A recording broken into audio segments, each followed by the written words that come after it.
وہ روئے یا ہنسے، اسے حجاب کی ذات میں کوئی دلچسپی نہیں تھی، بلکہ اسے عورت ذات میں ہی کوئی دلچسپی نہیں تھی۔ وہ اپنی دنیا میں مگن رہنے والا شخص تھا جس کی زندگی کا مقصد شارٹ کٹ سے پیسہ کمانا تھا۔ جمشید محنت کرنے کا عادی نہیں تھا، وہ بس چاہتا تھا کہ کوئی ایسا شارٹ کٹ اسے مل جائے کہ اس کے ہاتھ بہت سارے پیسے آ جائیں، اس کے پاس بنگلہ ہو، گاڑی ہو اور وہ ایک سیٹل زندگی گزارے۔ لیکن اس کا تعلق ایک مڈل کلاس گھرانے سے تھا۔ یہ لوگ صرف اچھا کھاتے پیتے تھے، باقی پراپرٹی بنانے کے لیے ان کے پاس پیسے نہیں ہوتے تھے۔ جمشید خود بھی کرائے کے گھر میں رہتا تھا۔ کھانا لاؤں آپ کے لیے؟ حجاب نے جمشید سے سوال کیا تو جمشید نے نفی میں سر ہلایا اور بیڈ پر گر کر سو گیا۔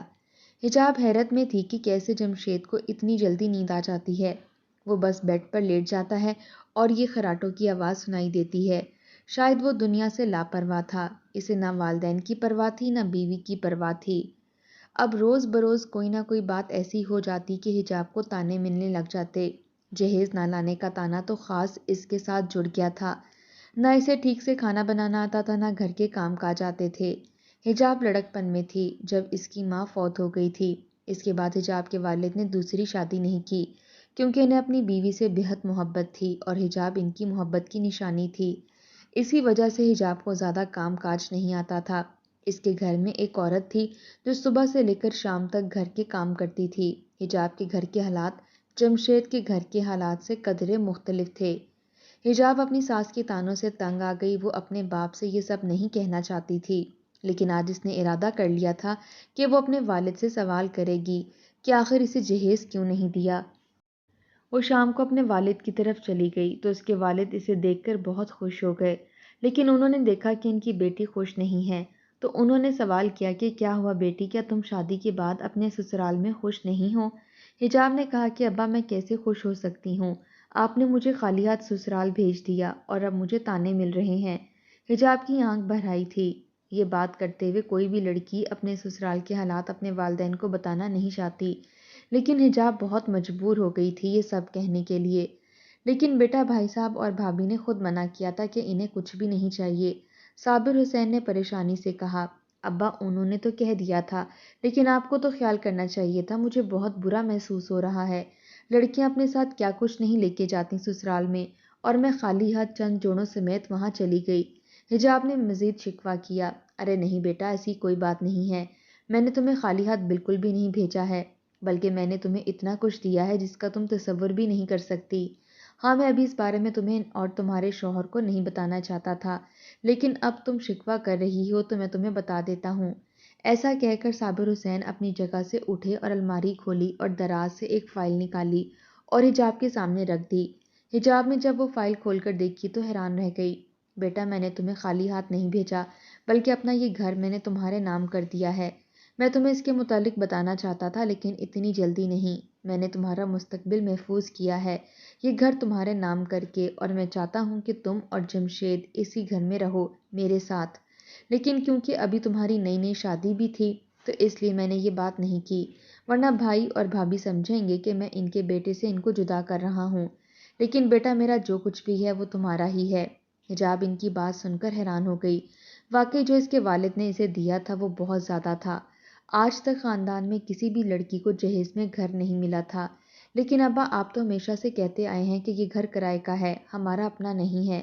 حجاب نے حیرت سے سوال کیا، بیٹا یہ گھر کرائے کا ہی تھا، جب ہم اس میں آئے تھے تو میں نے کرائے پر ہی لیا تھا، پھر مجھے یہ گھر بہت اچھا لگ گیا اور میں نے اور تمہاری ماں نے بہت سارے پیسے جوڑ جوڑ کر مالک مکان سے بات کی، اور مالک مکان کی بھی کچھ مجبوریاں تھیں، اس نے کم قیمت میں یہ گھر ہمیں بیچ دیا، لیکن ہم نے کسی کو یہ بات نہیں بتائی کہ جب ایسی باتیں خاندان میں پھیلتی ہیں تو خاندان والے نظر لگا دیتے ہیں۔ تمہاری ماں نے مجھے سختی سے منع کیا تھا کہ اس گھر کے متعلق میں کسی کو بھی نہ بتاؤں، کیونکہ تمہاری ماں کے مطابق خاندان کی عورتیں بہت زیادہ نظر لگاتی ہیں، جس کی وجہ سے گھر کے مکینوں پر مصیبت آتی ہے، وہ بیمار ہو جاتے ہیں، کچھ نہ کچھ ضرور ہوتا ہے، اسی وجہ سے میں چپ تھا، لیکن آج مجھے اپنی خاموشی توڑنی پڑی تمہارے یہ آنسو اور تمہاری پریشانی دیکھتے ہوئے۔ اب اس کا مطلب یہ گھر جس میں میں بچپن سے رہ رہی ہوں، جو مجھے بہت عزیز ہے، یہ ہمارا اپنا ہے؟ حجاب کو خوشگوار حیرت ہوئی، ہمارا نہیں بیٹا، اب یہ گھر تمہارا ہے، صرف اور صرف تمہارا۔ میری زندگی کا تو کوئی بھروسہ نہیں ہے، بس میں چاہتا تھا کہ جب تک میں زندہ ہوں تم اسی گھر میں رہو، تم اور جمشید میرے ساتھ رہو۔ میں جانتا ہوں جمشید تمہارے لائق نہیں ہے، لیکن خاندان میں تمہارے لیے اس کے علاوہ کوئی رشتہ نہیں تھا، اور بھائی صاحب نے بے حد اصرار کیا تو میں نے انکار نہ کر سکا۔ میں نے سوچا کہ اس عمر میں تو لڑکے ایسے ہی ہوتے ہیں، جب ذمہ داری پڑتی ہے تو وہ سمجھدار ہو جاتے ہیں۔ جمشید بھی سمجھدار ہو جائے گا۔ تمہارا رشتہ باہر کرتے ہوئے مجھے بہت خوف آ رہا تھا، کیونکہ باہر بہت دھوکہ دہی ہوتی ہے۔ صابر حسین نے بیٹی سے کہا تو وہ مطمئن ہو کر گھر واپس آ گئی۔ اس کا دل چاہ رہا تھا کہ وہ ابھی کے ابھی اپنی ساس کو بتا دے کہ اس کے باپ نے اس کے لیے اتنا بڑا گھر جہیز میں دیا ہے۔ حجاب و فائل بھی اپنے ساتھ اٹھا کر لائی تھی، حالانکہ صابر حسین نے اسے منع کیا تھا یہ سب کرنے سے، لیکن حجاب کو اپنی ساس کو بس دکھانا تھا کہ اس کے باپ نے اسے اتنا کچھ دیا ہے۔ جب وہ فائل لے کر گھر میں داخل ہوئی تو گھر میں رخسانہ بیگم، ان کے شوہر اور جمشید بیٹھے کھانا کھا رہے تھے۔ حجاب کو دیکھ کر حیرت ہوئی کہ کبھی بھی جمشید کو اس نے گھر والوں کے ساتھ کھانا کھاتے ہوئے نہیں دیکھا تھا، لیکن آج حجاب میکے کیا چلی گئی تو وہ گھر والوں کے ساتھ بیٹھ کر کھانا کھا رہا ہے۔ اتنی دیر لگا دی باپ کے گھر میں، ذرا احساس نہیں ہے کہ بوڑھی ساس کھانا بنا رہی ہے، کام کاج کر رہی ہے، تھوڑا سا ہاتھ ہی بٹا لوں۔ میں نے تو سوچا تھا کہ بہو آئے گی تو میں ذمہ داریوں سے فارغ ہو جاؤں گی، لیکن میری تو ذمہ داریوں میں تم نے اضافہ کر دیا ہے۔ حجاب جیسے ہی اندر داخل ہوئی تو رخسانہ بیگم نے طنز کے تیر برسائے۔ حجاب، میں یہ کیا سن رہا ہوں؟ امی سارا دن کام کرتی رہتی ہیں، کھانا بناتی رہتی ہیں اور تم کمرے میں بند ہوتی ہو۔ آخر ایسا کب تک چلے گا؟ شادی کو ہفتے سے اوپر ہو گیا ہے، اب تو تمہیں گھر کے کام کاج میں ہاتھ ڈالنا چاہیے۔ پہلی بار جمشید نے اسے تھوڑی لمبی بات کی تھی، اور وہ بھی ایسی کڑوی بات کی تھی کہ حجاب کا دل کٹ کر رہ گیا تھا۔ تم دونوں آتے اس بیچاری پر برس پڑے ہو، اسے سانس تو لینے دو، پانی پینے دو، کھانا کھانے دو۔ آؤ حجاب بیٹا، بیٹھو ہمارے ساتھ کھانا کھاؤ۔ حجاب کے سسر اور چچا رجب صاحب نے کہا۔ ایک اس کے چچا ہی تھے جو اس کا اس گھر میں خیال رکھتے تھے۔ مجھے بھوک نہیں ہے، میں کھانا کھا کر آئی ہوں، حجاب نے کہا اور اپنے کمرے کی جانب بڑھنے لگی تو رخسانہ نے پیچھے سے آواز دی، بات سنو، رکو، یہ تمہارے ہاتھ میں کیا ہے؟ فائل دیکھ کر اسے تجسس ہوا۔ یہ فائل میرے ابو کے گھر کے پیپرز ہیں، انہوں نے اپنا گھر جہیز میں میرے نام کر دیا ہے، حجاب نے جتانے والے انداز میں کہا۔ کیسا گھر؟ کون سا گھر؟ تمہارے باپ کے پاس تو کوئی گھر ہی نہیں ہے، وہ تو اتنے سالوں سے کرائے کے گھر میں رہ رہا ہے، رخسانہ بیگم نے حیرت سے پوچھا۔ اسے لگا حجاب جھوٹ بول رہی ہے۔ دوسری طرف جمشید کا منہ بھی کھلا کا کھلا رہ گیا تھا جہیز میں گھر کا نام سن کر۔ حجاب ٹھیک کہہ رہی ہے، بھائی صاحب نے پہلے ہی مجھے اس معاملے کے بارے میں آگاہ کر دیا تھا کہ جس گھر میں وہ رہتے ہیں وہ گھر کرائے کا تھا، لیکن انہوں نے بعد میں وہ گھر خرید لیا تھا اور حجاب کے نام یہ گھر کر دیا ہے۔ حجاب کے چچا رجب صاحب نے کہا۔ اچھا، تو آپ کو پتا تھا اس سارے بارے میں؟ آپ نے مجھے بتایا ہی نہیں، رخسانہ نے اپنے شوہر سے شکوہ کیا۔ ہر بات بتانے کا ایک وقت ہوتا ہے، میں نے سوچا وقت آنے پر تم لوگوں کو بتا دوں گا، رجب صاحب نے کہا۔ دکھاؤ فائل۔ جمشید نے ہاتھ بڑھا کر حجاب سے فائل لینی چاہی تو حجاب نے فائل جمشید کے ہاتھ میں تھما دی۔ جمشید تو فائل دیکھ کر حیران ہو گیا، وہ گھر اب واقعی حجاب کے نام پر تھا اور اس کی مالیت تقریباً 60 لاکھ روپے تھی۔ چلو تم تھک گئی ہوگی، جا کے کمرے میں آرام کرو، یہ فائل مجھے دے دو، تم سے اتنی بڑی فائل سنبھالی نہیں جائے گی، میں سنبھال کر رکھوں گا اسے۔ جمشید کا رویہ ایک دم سے نرم پڑ گیا، لیکن حجاب کو اپنے باپ کی بات یاد تھی کہ یہ فائل کسی کے ہاتھ نہیں لگنی چاہیے، حجاب خود اسے سنبھال کر رکھے۔ نہیں، میں خود اسے سنبھال کر رکھوں گی، ابو نے کہا کہ یہ گم ہو جائے گی، اس لیے میں اپنے پاس اسے رکھ لوں، حجاب نے کہا اور کمرے کی جانب بڑھ گئی۔ اچھا تو رجب صاحب، آپ تو بڑے چھپے رستم نکلے، میں سوچ رہی تھی کہ آپ اپنے کنگال بھائی کی بیٹی کو اپنے بیٹے سے کیوں بیانا چاہتے ہیں، آپ نے تو بڑا کھیل کھیلا ہے، یعنی آپ کو پتا تھا کہ بھائی صاحب نے یہ گھر حجاب کے نام کر دیا ہے، اور تبھی آپ نے کہا کہ حجاب کی شادی کیوں نہ جمشید سے کر دی جائے تاکہ یہ گھر ہمیں مل جائے۔ آپ مجھے پہلے یہ بات بتا دیتے تو میں اس لڑکی کے ساتھ سختی نہ کرتی، بلا وجہ میں نے کل اسے باتیں سنا دیں اور آج بھی۔ رخسانہ کا موڈ خوشگوار ہو گیا تھا۔ اسی لیے تو کہتا ہوں کہ تم کم عقل ہو، باتوں کو نہیں سمجھتی ہو، رجب صاحب نے بریانی پلیٹ میں بھرتے ہوئے کہا۔ دوسری طرف جمشید کے دماغ میں تو کچھ اور ہی چل رہا تھا۔ اگلے دن سب گھر والوں کا رویہ حجاب کے ساتھ مکمل طور پر بدل چکا تھا، سب اس کا خیال رکھنے لگے تھے۔ رخسانہ بیگم جو کل تک کام کاج کے شکوے کر رہی تھیں، آج خود ہی حجاب کی خدمتوں میں لگ گئی تھیں، صبح سویرے اس کو ناشتہ دیتی تھیں، اور اس کے کمرے میں ہی چائے کھانا پہنچا دیتی تھیں۔ لیکن حجاب سادہ سی معصوم لڑکی تھی، ان کی چالاکیوں کو نہیں سمجھ سکی۔ وہ بس مطمئن تھی کہ اس نے ساس کو جتا دیا ہے کہ وہ جہیز میں گھر لے کر آئی ہے۔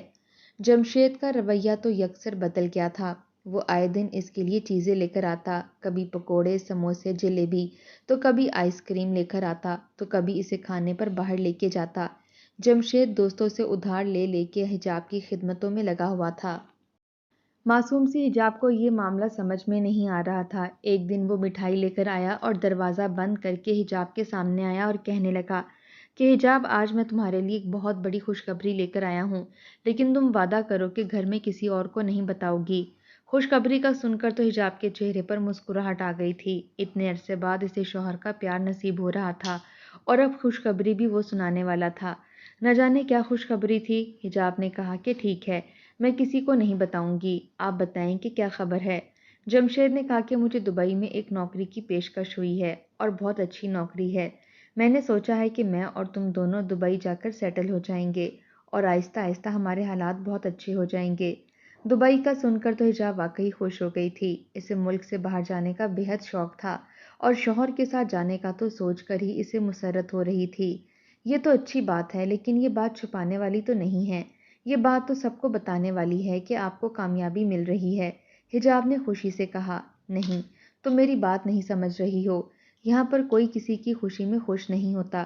اگر کسی کو پتہ چلا کہ ہم دبئی جا رہے ہیں تو لوگ روڑے اٹکانے شروع کر دیں گے، یہاں تک کہ خاندان کی عورتیں حسد میں آ کر جادو ٹونا بھی کرتی ہیں تاکہ کسی اور کو ترقی نہ ملے۔ جمشید نے وضاحت کی تو حجاب کو اس کی بات سمجھ میں آ گئی۔ واقعی یہ حجاب نے نوٹ کیا تھا کہ اس خاندان میں کوئی بھی کسی کی کامیابی پر خوش نہیں ہوتا۔ لیکن جمشید، ہمیں آپ کے والدین اور میرے ابو کو تو بتانا چاہیے نا کہ آپ کو اتنی بڑی کامیابی ملی ہے۔ حجاب سوچ میں پڑ گئی، پھر بولی، نہیں نہیں، میں سب کو سرپرائز دینا چاہتا ہوں۔ ہم دونوں خاموشی سے دبئی چلے جائیں گے اور پھر وہاں سے ویڈیو کال کر کے سب کو سرپرائز دیں گے کہ ہم دونوں دبئی پہنچ گئے ہیں۔ جمشید نے کہا تو حجاب نے اس کی بات مان لی اور اس بات کو راز ہی رکھا، کیونکہ ایک لڑکی کے لیے اس کے شوہر کا حکم ہی سب کچھ ہوتا ہے، اور وہ تو خوش تھی کہ اس کا شوہر اس کا اس قدر خیال رکھ رہا ہے۔ ایک دن حجاب نے دیکھا کہ جمشید بہت پریشان ہے تو اس نے وجہ پوچھی تو جمشید نے بتایا کہ دبئی جانے کے لیے میرے پاس پیسے نہیں ہیں، بہت سارے پیسے لگنے ہیں، ہم دونوں کا ویزا، پاسپورٹ، سب۔ مجھے سمجھ نہیں آ رہا کہ میں یہ پیسے کہاں سے جمع کروں گا۔ جمشید نے پریشانی سے کہا، کتنے پیسے چاہیے آپ کو؟ حجاب نے سوچا کہ وہ اپنے شوہر کی مدد کرے۔ یہ کچھ ہزاروں کی بات نہیں ہے حجاب، لاکھوں کی بات ہے۔ باہر جانے کے لیے میرے پاس کم از کم 30 لاکھ روپے ہونے چاہیے۔ 30 لاکھ روپے، یہ تو بہت بڑی رقم ہے، آپ کہاں سے لائیں گے؟ 30 لاکھ روپے کا سن کر حجاب پریشان ہو گئی۔ حجاب، اگر تم میری پریشانی نہیں دیکھ سکتی ہو اور مجھ سے محبت کرتی ہو تو تمہیں میرے لیے ایک قربانی دینی ہوگی۔ بتاؤ، کیا تم میرے لیے قربانی دے سکتی ہو اپنی عزیز ترین چیز کی؟ جمشید نے چالاکی سے کہا، آپ کے لیے جان بھی دے سکتی ہوں۔ حجاب نے پورے جوش اور جذبے سے کہا، نہیں حجاب، مجھے تمہاری جان نہیں چاہیے۔ تمہاری جان لے کے میں کیا کروں گا؟ اگر تم میری مدد کرنا چاہتی ہو تو اس گھر کی فائل میرے حوالے کر دو، میں اس گھر کو گروی رکھ کر قرضہ لے لوں گا اور جیسے ہی دبئی سے پیسے کما کر واپس آؤں گا تو پھر وہ قرضہ ادا کر دوں گا۔ تمہیں تو پتہ ہے نا کہ دبئی میں بہت سارا پیسہ کما سکتا ہوں، لیکن اس بات کی خبر کانوں کان کسی کو نہیں ہونی چاہیے، تمہارے والد صاحب کو بھی نہیں۔ بس مجھے تمہارے دستخط کی ضرورت ہوگی۔ میں تمہارا گھر بیچ نہیں رہا ہوں، صرف اسے گروی رکھ کر تھوڑا سا قرضہ بینک سے لوں گا اور جلدی دبئی جانے کے بعد وہ قرضہ چکا دوں گا۔ جمشید نے ایک ہی سانس میں کہا تو حجاب سوچ میں پڑ گئی۔ آپ جیسا کہیں گے میں ویسا ہی کروں گی۔ ٹھیک ہے، میں بھی اس گھر کو بیچنے کے حق میں نہیں ہوں۔ اگر آپ کو لگتا ہے کہ آپ یہ قرضہ چکا پائیں گے اور گھر کو گروی رکھنے کے بعد آزاد کر پائیں گے تو میں ابھی آپ کے حوالے کاغذات کر دیتی ہوں اور جہاں چاہیں گے میں دستخط کر دوں گی۔ حجاب کی آنکھوں میں جمشید کی محبت کی پٹی بندھی ہوئی تھی۔ اس نے جمشید کے حوالے کاغذات کر دیے اور جیسا جیسا جمشید کہتا گیا ویسا ویسا وہ کرتی گئی۔ اسے پتا نہیں تھا کہ جمشید اس کا گھر بیچ رہا ہے۔ وہ سمجھ رہی تھی کہ وہ گھر صرف گروی رکھ کر قرضہ لے رہا ہے اور بعد میں چکا دے گا۔ جمشید نے چالاکی سے اس کا گھر بیچ دیا اور اس کا پاسپورٹ بنوا کر اس کو یہ ظاہر کیا کہ اسے اپنے ساتھ لے کے جا رہا ہے، اور حجاب بھی پوری تیاری کر کے بیٹھی ہوئی تھی۔